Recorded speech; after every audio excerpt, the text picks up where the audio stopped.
Assalamualaikum. Video kali ini kita nak tengok apa itu fungsi gubahan. Fungsi gubahan merupakan gabungan lebih daripada satu fungsi. Katakan kita ada fungsi f(x), kita boleh gabungkan menjadi f kuasa 2x. F kuasa 2x bermaksud f(f)(x). Begitu juga kita boleh gabungkan menjadi f kuasa 3x. F kuasa 3x bermaksud f(f)(x). Katakan kita ada satu fungsi yang lain iaitu gx, kita boleh gabungkan g dan f menjadi g(f)(x) atau f(g)(x). Kita juga boleh gabungkan dengan fungsi songsang, sebagai contoh f songsang gx atau f(g songsang x). Kalau korang dah tengok video fungsi songsang abang sebelum ini, setiap satu fungsi yang bertemu dengan fungsi songsangnya akan saling membatal dan hanya meninggalkan x. Sekarang kita nak tengok urutan fungsi daripada input kepada output. Katakan kita ada satu fungsi iaitu fx. X merupakan input dan akan dimasukkan ke dalam fungsi f. Jadi, kalau kita ada f(g)(x), x akan dimasukkan ke dalam fungsi g, kemudian baru dimasukkan ke dalam fungsi f. Ini bermaksud urutan fungsi akan menghala ke kiri daripada input. Sekarang kita tengok contoh pula. Katakan kita ada fx sama dengan 2x tambah 2 dan gx sama dengan 15 tolak 3x.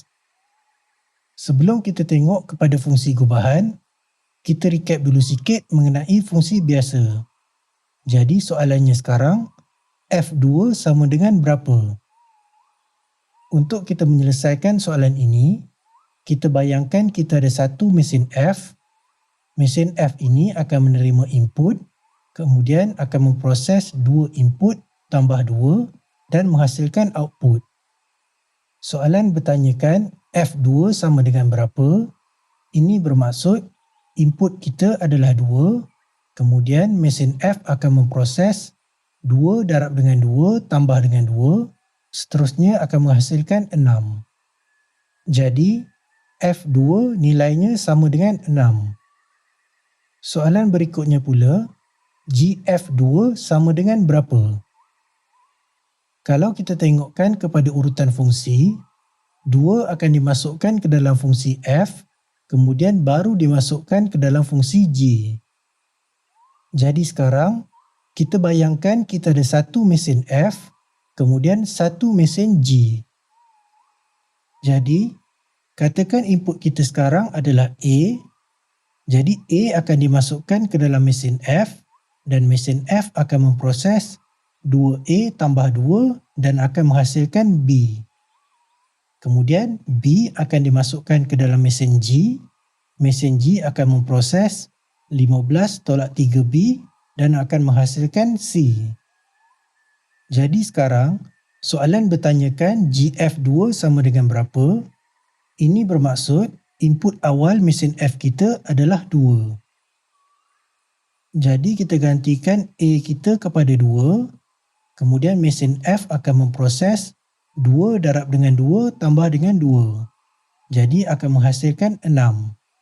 Seterusnya 6 dimasukkan ke dalam mesin G dan mesin G akan memproses 15 tolak 3 darab dengan 6. Seterusnya menghasilkan negatif 3. Ini bermaksud GF2 nilainya sama dengan negatif 3. Sekarang kita cuba gantikan input awal kita kepada X. Jadi, X dimasukkan ke dalam mesin F. Mesin F akan memproses 2X tambah 2 dan menghasilkan 2X tambah 2. Kemudian 2X tambah 2 dimasukkan ke dalam mesin G. Mesin G akan memproses 15 tolak 3 darabkan dengan 2X tambah 2. Kita kembangkan, kita akan dapat 15 tolak 6X tolak 6. Kemudian kita pemudahkan, kita akan dapat 9 tolak dengan 6x. Ini bermaksud G f(x) sama dengan 9 tolak dengan 6x. Katakan kita nak cari G f(2) menggunakan persamaan yang baru. Jadi, kita akan dapat G f(2) sama dengan 9 tolak dengan 6 darabkan dengan 2. Kita selesaikan, kita akan dapat negatif 3. Seterusnya, kita tengok pula fg2 sama dengan berapa. Kalau kita tengok kepada urutan fungsi, 2 akan dimasukkan ke dalam G, kemudian baru dimasukkan ke dalam F. Jadi, kita bayangkan kita ada satu mesin G dan satu mesin F. Input awal kita sekarang adalah 2, jadi 2 dimasukkan ke dalam mesin G akan memproses 15 tolak 3 darab dengan 2 dan mesin G akan menghasilkan jawapannya adalah 9. Kemudian 9 dimasukkan ke dalam mesin F dan mesin F akan memproses 2 darab dengan 9 tambah dengan 2. Kemudian mesin F akan menghasilkan jawapannya adalah 20. Ini bermaksud fg2 nilainya adalah 20. Sekarang, katakan input awal kita adalah X. Jadi X dimasukkan ke dalam mesin G akan memproses 15 tolak dengan 3X dan menghasilkan 15 tolak 3X. Seterusnya, 15 tolak 3X dimasukkan ke dalam mesin F akan memproses 2 kurungan 15 tolak 3X tambah 2. Kita kembangkan, kita akan dapat 30 tolak dengan 6X tambah 2. Kita pemudahkan, kita akan dapat 32 tolak dengan 6X. Ini bermaksud fgx sama dengan 32 tolak dengan 6X. Jadi, kalau kita nak cari fg2 menggunakan persamaan yang baru, kita akan dapat fg2 sama dengan 32 tolak dengan 6 darabkan dengan 2. Kita selesaikan, kita akan dapat 20. Sekarang, kita tengok pula contoh soalan dan jalan kerja yang lebih teratur. Diberi hx sama dengan 7x tolak 4 dan gx sama dengan 3 tolak dengan x. Jadi soalan A, carikan nilai GH6. Ada dua cara untuk kita selesaikan soalan ini. Kita tengok dulu cara yang pertama. Pertama sekali, kita cari dulu apakah persamaan untuk fungsi GHX. X dimasukkan ke dalam fungsi H, kemudian baru dimasukkan ke dalam fungsi G. Jadi GHX sama dengan G bracket HX. Ini bermaksud kita selesaikan HX terlebih dahulu, kemudian baru dimasukkan ke dalam fungsi G. Daripada soalan kita dah tahu HX sama dengan 7X tolak 4. Jadi kita gantikan, kita akan dapat G bracket 7X tolak 4. Kemudian kita masukkan 7x tolak 4 ke dalam fungsi G. Jadi kita akan dapat 3 tolak bracket 7x tolak 4. Kita bukakan kurungan, kita akan dapat 3 tolak 7x tambah 4. Kita selesaikan, kita akan dapat 7 tolak dengan 7x. Ini bermaksud GHX sama dengan 7 tolak 7x. Soalan nak kita carikan nilai untuk GH6, jadi kita gantikan 6 ke dalam fungsi GH kita. Jadi kita dapat GH6 sama dengan 7 tolak dengan 7 darab dengan 6. Kita selesaikan, kita akan dapat negatif 35.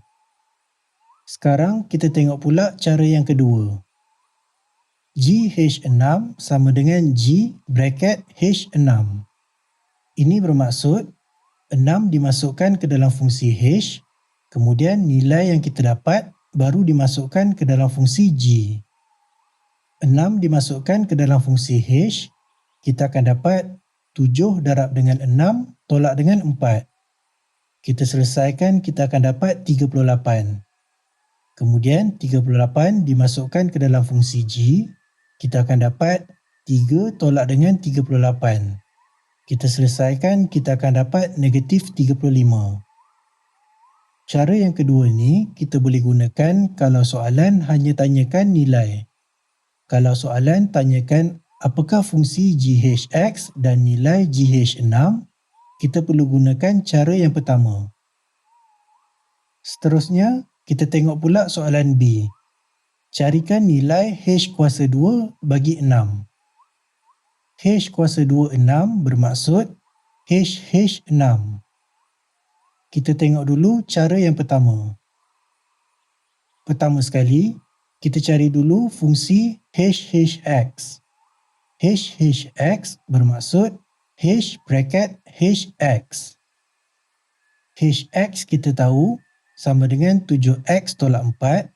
Jadi kita gantikan, kita akan dapat H bracket 7X tolak 4. Jadi, 7X tolak 4 menjadi input kepada H yang kedua kita. Jadi kita masukkan 7X tolak 4 ke dalam H yang kedua, kita akan dapat 7 kurungan 7X tolak 4 tolak 4.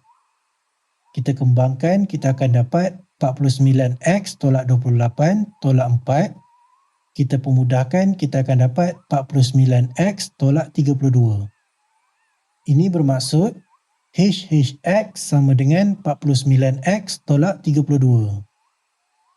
Soalan bertanyakan nilai HH6, jadi kita masukkan 6 ke dalam fungsi HH kita. Jadi HH6 sama dengan 49 darab dengan 6 tolak dengan 32. Kita selesaikan, kita akan dapat 262. Seterusnya kita tengok pula cara yang kedua. HH6 sama dengan H bracket H6. 6 kita masukkan ke dalam fungsi H, kita akan dapat 7 darab dengan 6 tolak dengan 4. Kita selesaikan, kita akan dapat 38. Kemudian 38 kita masukkan ke dalam fungsi H, kita akan dapat 7 darab dengan 38 tolak dengan 4. Kita selesaikan, kita akan dapat 262.